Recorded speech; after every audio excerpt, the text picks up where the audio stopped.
Our guest today is Hugh Taft-Morales, who is the leader for both the Baltimore Ethical Society Woo! and the Philadelphia Ethical Society. Born and raised in Connecticut, Hugh graduated from Yale University in 1979 and earned a master's in philosophy from University of Kent at Canterbury. He taught philosophy and history for 25 years in Washington, D.C., and we're bringing a whole bunch more people in here.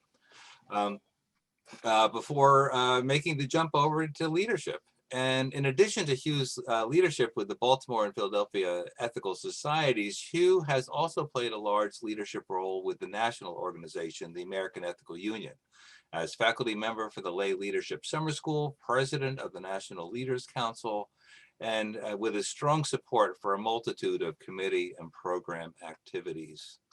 And if you haven't done so yet, please sign up with Hugh's 400 Years Project. He has wonderful blog posts that are chock full of great references for getting a deeper understanding of the 400 years of systemic racism in this country. I can also say that Hugh is a terrific roommate and a great friend, and I'm happy to welcome him to our virtual lectern. And Hugh's topic today is Lift Every Voice and Sing. So welcome, Hugh. Thank you, Bart. Yes, for those who don't know, during our National Leader Conference trips, quite often we are in fairly Spartan accommodations, and Bart and I have been roommates many times, so thank you. And thanks, Bart, and thanks to the Ethical Culture Society of Westchester for inviting me and for letting me bring my friends from Baltimore as well. Before exploring some of the history of Lift Every Voice, both its beauty and its importance, I would like to offer some framing comments first. Though today I'm focusing mainly on the experience of Black Americans, anti-oppression work of all types includes acknowledging the land that I live on was once occupied by members of numerous tribes, including the Piscataway, the Mattaponi, the Chickahominy, the Monacan, and the Powhatan. And these people and their descendants and all displaced First Nation folks deserve respect and repair. Second, I acknowledge the harm that a white person can cause by misunderstanding or appropriating other cultures, in particular in the United States, by appropriating or misunderstanding Black culture. I hope to avoid this by speaking with humility and by relying on the wisdom of Black friends, colleagues, and scholars. For this talk, particularly Imani Perry, author of May We Forever Stand, A History of the Black National Anthem. And a third framing comment is that although I represent a non-theist community, I don't have time today to critique the theistic elements of Lift Every Voice. I'll just offer that the lyricist, James Weldon Johnson, said that he was an agnostic, but his song, as well as the Black liberation movement in general, is deeply intertwined with historically Black churches. And finally, our understanding of this song, Lift Every Voice and Sing, evolves along with our ever-changing social context. As jazz musician Jason Moran put it, it's a piece that doesn't sit still, and in that way defines it as a brilliant composition, end quote. May my words today contribute even just a little bit to our efforts to repair the harm done by racism. So let's dive in. While no single work can define any artist, Lift Every Voice and Sing dominated the careers of James Weldon Johnson, and who wrote the lyrics, and his brother John Rosamond Johnson, who contributed the music. The older brother, James Weldon, also attained fame as an author, educator, lawyer, diplomat, and activist. Both were known as race men, meaning, as Imani Perry explains, that, quote, the work they did was not pursued for mere personal achievement or acclaim. Race men and women understood that each accomplishment was meaningful for the aspirations of the race as a whole, end quote.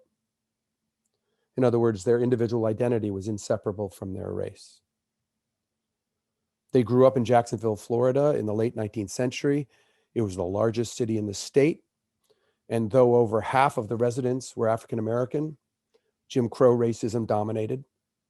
Black people turned to each other to build a Black middle class, businesses, newspapers, schools. It was at one school, at the all-Black Stanton School, that the Johnson brothers produced Lift Every Voice to celebrate the birthday of Abraham Lincoln. When John Weldon Johnson wrote the lyrics depicting ancestral struggle and resilience, he wept, recounting, "I could not keep back the tears and made no effort to do so." From the moment 500 school children first sang the song publicly on February 12, 1900, tears have continued to flow.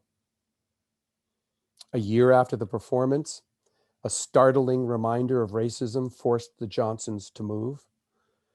A fire in a mattress factory spread to their Jacksonville neighborhood of La Villa. James Weldon recalled seeing people flee Black-owned businesses and homes as the fire department focused on protecting white neighborhoods. 8 hours later, over 2,000 buildings were destroyed and 10,000 residents, mostly Black people, were homeless. Many of them, including the Johnsons, decided to start a new life up north. The brothers settled in New York City. And it is here that the song and ethical culture history overlap ever so slightly. As John Rosamond advanced his career in musical composition in New York, he searched for a school for his daughter, Mildred. He chose one of the only integrated schools he could find, the Progressive Ethical Culture School and its affiliated high school, Fieldston. After graduating, Mildred entered Ethical Culture's teacher training program. Her uncle, James Weldon, already a successful writer, was appointed as U.S. consul in Venezuela and Nicaragua between 1906 and 1913. Afterwards, he spent many years in journalism, and then he was appointed executive secretary of the National Association for the Advancement of Colored People. He was the first Black person to serve as its operating officer. Johnson's appointment was part of an organizational shift within the NAACP to Black leadership, because it had primarily been white before that. The year before Johnson took that position, the NAACP adopted Lift Every Voice as its official song. And after serving in the NAACP, James Weldon became the first African-American professor at New York University, later teaching at Fisk University. According to James Weldon's biographer, Noel Morissette, at his 1938 funeral, one of the pallbearers was leader of the New York Society for Ethical Culture, John Lovejoy Elliott. James Weldon was probably a member of the society. His membership card was supposedly found in the society archives. Now, I want to turn briefly to the words and the music of the song. It begins with a clear call to action, to sing out, and moves on to describe dramatically perseverance through suffering. We're going to sing it at the end of my talk, but for now, I invite you to read the words with me, and feel free to skip any theistic references that you would like to.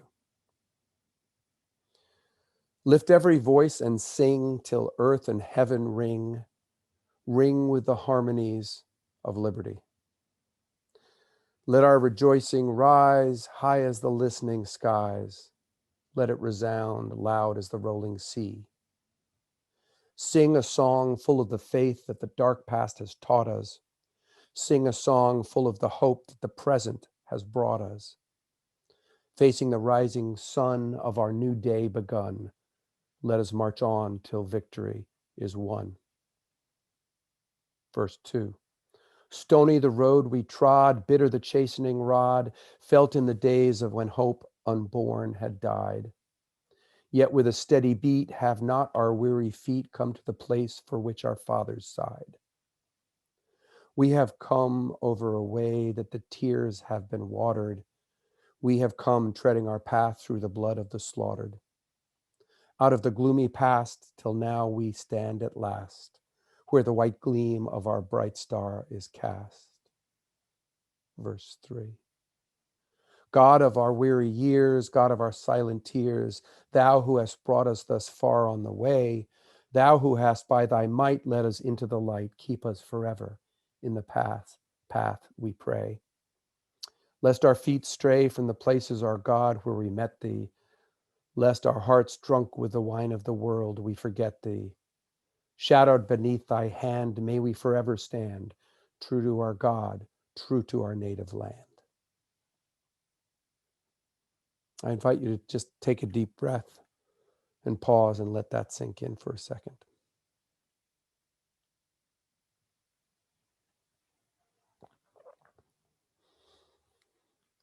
John Rosamond Johnson rose to a tremendous challenge to set those words to music. One musicologist said that the melody is a word painting where the music clearly matches the meaning of the words. I mean, the opening line, lift every voice, rises up the scale, conveying hope, upward motion. Each verse begins in A flat major, an upbeat key that in popular and gospel music, but it switches to an ominous minor key when describing the dark past and treading through the blood of the slaughtered. Amani Perry says that this song moves the spirit from high to low, from hope to despair, rising again upward with each word depicting the aspirations of Black America. End quote. Now, when the Johnson brothers were in New York, they didn't realize that after that Lincoln's birthday celebration, the song spread from school to school through Florida. And by 1903, it had reached Ebenezer Baptist Church in Atlanta as part of its Emancipation Day program. And after the NAACP adopted the song, it was published and distributed nationally. Soon people in predominantly white institutions like New York's Little Red Schoolhouse sang it regularly. But James Weldon seemed most touched by how it served Black communities. He wrote that, quote, the lines of this song repay me in an elation almost of exquisite anguish whenever I hear them sung by Negro children. Finding the words pasted in hymnals and Sunday school books and YMCA books led him to declare, nothing I have done has paid me back so fully as being a part creator of this song. During the 30s and 40s, the song spread internationally, ending up in places like South America and Japan. In the 1960s, as cities began electing more Black mayors, it became a staple for municipal events. It was used to honor Black history heroes like Absalom John, Richard Allen, Pauli Murray. And today it's used to celebrate Emancipation Day, Juneteenth, May Day, and the birthday of Frederick Douglass. I hear that the song begins every concert of Baltimore's Morgan State University Choir. You can find it in about 30 Christian hymnals, in churches serving communities of all races. Even the famed Mormon Tabernacle Choir has performed it. In 2012, after the murder of Trayvon Martin, students at Howard University gathered to sing it. When Barack Obama was first elected president, the Reverend Joseph Lowry, who co-founded the Southern Christian Leadership Conference with Martin Luther King Jr., gave the benediction at Obama's inauguration, you might remember, and he began with the words from that song, God of our weary years, God of our silent tears. I'm sure many who witnessed it shed tears. Lowry asked God for help so that we can all, quote, work for that day when Black will not be asked to get in the back, when brown can stick around, when yellow will be mellow, when the red man can get ahead man, and when white will embrace what is right. I did cry at that inauguration day out of joy and hope. Some of my Black friends, thrilled with Obama's presidency, were more pessimistic, and with good reason. Because through Obama's administration and into Trump's, systemic racism continued on with mass incarceration, poverty, police violence. Police continued to kill unarmed Black people, including Eric Garner, Michael Brown, Tamir Rice in 2014. The next year, Philip White, Freddie Gray. 2016, Terrence Crutcher. 2017, Chad Robinson. Stephen Clark in 2018. Elijah McClain in 2019, and just last year, Ahmaud Arbery, George Floyd, Breonna Taylor, and more and more. According to the Southern Poverty Law Center, after Obama's first election, hate groups grew at unprecedented rates. White supremacists stepped more boldly into public life. Neo-Nazi Richard Spencer organized the deadly Unite the Right rally in Charlottesville. And after Trump's comment about good people on both sides, Spencer accelerated his speaking tour. On October 19, 2017, when Spencer spoke at the University of Florida, the university's carillon played Lift Every Voice. And that news piece led me a couple of weeks ago to reach out to the Biden Inauguration Committee and the Senate Committee on Rules and Administration that oversee the inauguration planning. And I suggested to them that they play the song on another carillon that sits on Capitol Hill, the memorial to my grandfather, Robert Taft, a senator. I thought it would be a wonderful tribute to the struggle for racial solidarity and justice if Lift Every Voice and Sing rang out on Inauguration Day, where a fortnight earlier writers waved Confederate flags. Given the focus on security, I'm sure my request was never considered. I thought about my grandfather when that mob broke into our most hallowed political institution. Though he was a conservative, Robert Taft consistently supported civil rights, equitable education funding, anti-lynching legislation. He publicly opposed the KKK, poll taxes, and segregation in the military. He was a leader of a Republican Party that would have condemned immediately, not encouraged, those who paraded through the Capitol with Confederate flags.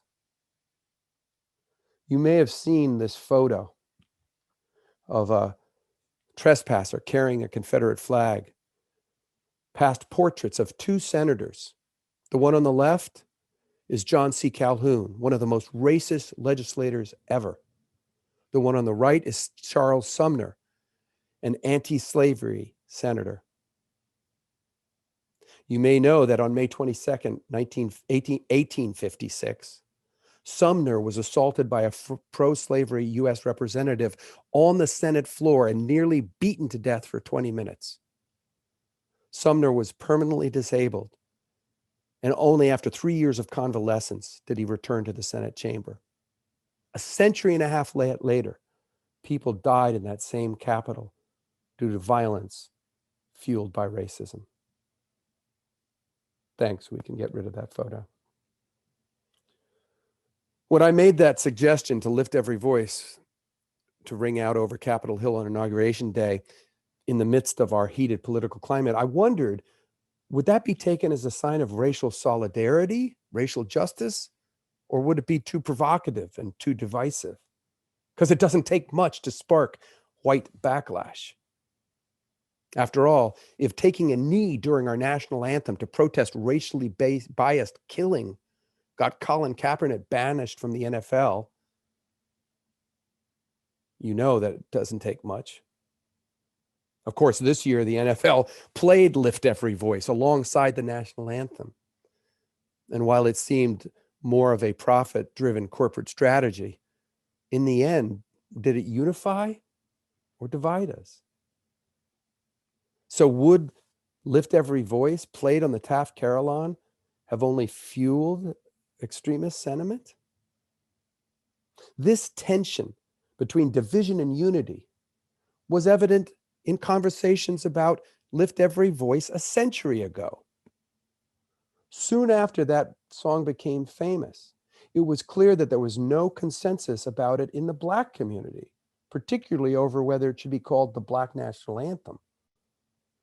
I don't know when exactly that phrase was first used, but you can find references to the Black National Anthem in the 1910s. When the NAACP adopted it, it insisted it was a hymn for them, not an anthem. And on June 19th of 1926, the Baltimore African-American newspaper criticized the term Negro National Anthem.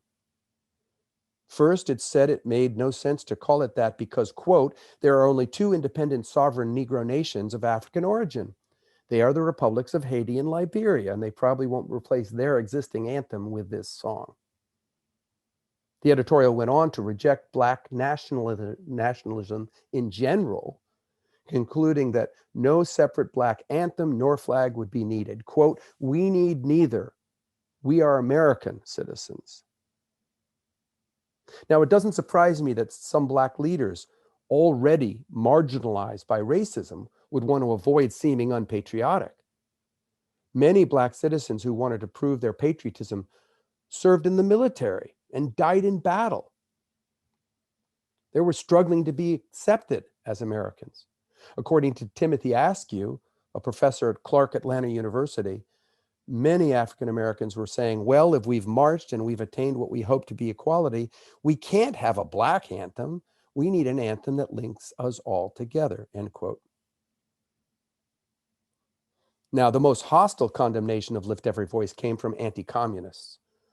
Prominent labor historian Walter Dakin wrote that this Negro national anthem fosters partisan Negro ethnocentrism and divisive racial biases, moralizations, and rationalizations, end quote. Where did the loyalty of Black Americans lie, he asked, with their nation or with their race or with their radicalism? Amani Perry points out that in March of 1939, the Associated Negro Press reported that Lift Every Voice was under attack as proof of Communist Party influence. Now, while the Red Scare has subsided, debates about patriotism and race continue. In 2008, jazz singer Renee Marie was criticized for being unpatriotic and divisive when she substituted the words of the Star-Spangled Banner with the words of Lift Every Voice at a municipal event in Denver. But Beyonce got good press when she sang it at a mainly white-attended Coachella Music Festival. Professor Askew wrote that it's the label of the song as a Black national anthem that creates a lot of confusion and tension. In his book about the song, Askew explains that, quote, to sing the Black national anthem suggests that Black people are separatists and want to have their own nation. And he continued with this powerful twist, quote, this means that everything Martin Luther King Jr. believed about being one nation gets thrown out of the window, end quote. It's complicated. One conservative African-American blogger, Kenneth Duran, also appropriated King's legacy to condemn the song being dubbed a national anthem. He said, King always appealed to the American dream for all. He was a patriot and never wanted Blacks to deny or separate themselves from being American. I think claiming an anthem for ourselves as Black people is doing just that. Askew added a critique, pretty typical of conservatism, quote, who has the right to decide for all Black people what racial symbol they should have?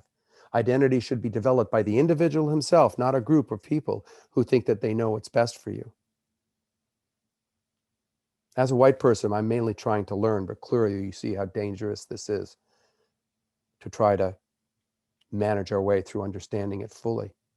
I have learned that James Weldon Johnson often implied that it was a song of national unity, because in response to that Baltimore Afro-American editorial criticizing the song's supposed separatism, Johnson replied, there is nothing in Lift Every Voice and Sing to conflict in the slightest degree with the use of the Star-Spangled Banner or America, My Country 'Tis of Thee, or other patriotic songs. It is fully as patriotic, end quote. For good measure, Johnson pointed out that the Star-Spangled Banner is a, quote, boastful and bloodthirsty, while Lift Every Voice is of more elevated in spirit, and My Brother's music is better. Other times, James Weldon called it, quote, a hymn for Negro people. But many people point out that it contains no specific reference to race or ethnicity. Besides, as history professor Martina Will points out, Lift Every Voice ends with true to our native land. And for most of those who sing it, regardless of race, that means the USA. Professor Will suggests that it evokes patriotism while recognizing the hybrid identity many African Americans experience. The term hybrid identity reminds me of W.E. Du Bois's description of how Black Americans are seen by white culture as, on one hand, as Americans, and on the other hand, as outsiders. For Du Bois, it cut his soul in two, that division forced on him. For many Black Americans, the struggle to be whole and to be included is both personal and social. That theme is central to a book of fiction that James Weldon Johnson wrote, entitled The Autobiography of an Ex-Colored Man. Its protagonist, it's a fiction book, is a young biracial man of pale complexion who decides to pass as white to escape the prejudice and threat of lynching that threatened his existence. He's trapped, unable to, quote, disclaim the Black race nor claim the white race. Some saw the character as relegated to mediocrity and obscurity because he was unable to risk revealing his racial background, his true self. And maybe the Johnson brothers understood that their song would suffer the same fate so many Black Americans suffer, neither fully accepted as part of a unified nation, nor respected as separate or distinct creators of Black culture. As I move towards my conclusion, it's clear that this song can unite and divide at the same time. That paradox is woven into a nation that simultaneously, virtuously proclaimed ideals and savagely oppressed an entire race. The Johnson brothers reflected this beauty and ugliness woven throughout US history. Every time their song is sung, the same paradox arises. This paradox is something I wrestle with. I'm still trying to figure it out. How, who, and in what spirit should lift every voice and sing be sung? Rhoda Malwood Lee, a white Episcopal minister, wrote about how familiarity with the song breaks down along racial lines in her congregation.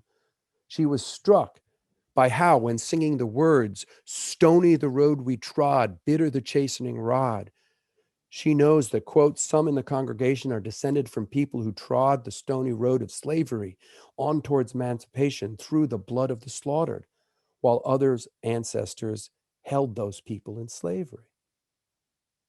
For Lee, given the continued police killings and economic racism, the beauty and challenge of the song brings tears. She wrote that they're not so much tears of mourning for the past as tears of shame for the present.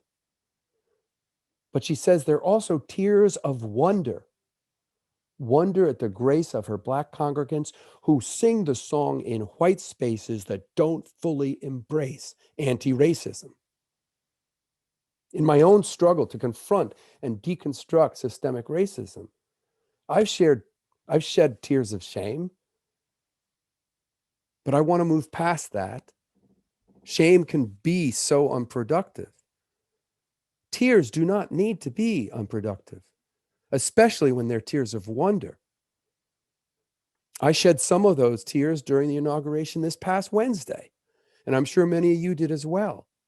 We've had so little hope for the past 4 years.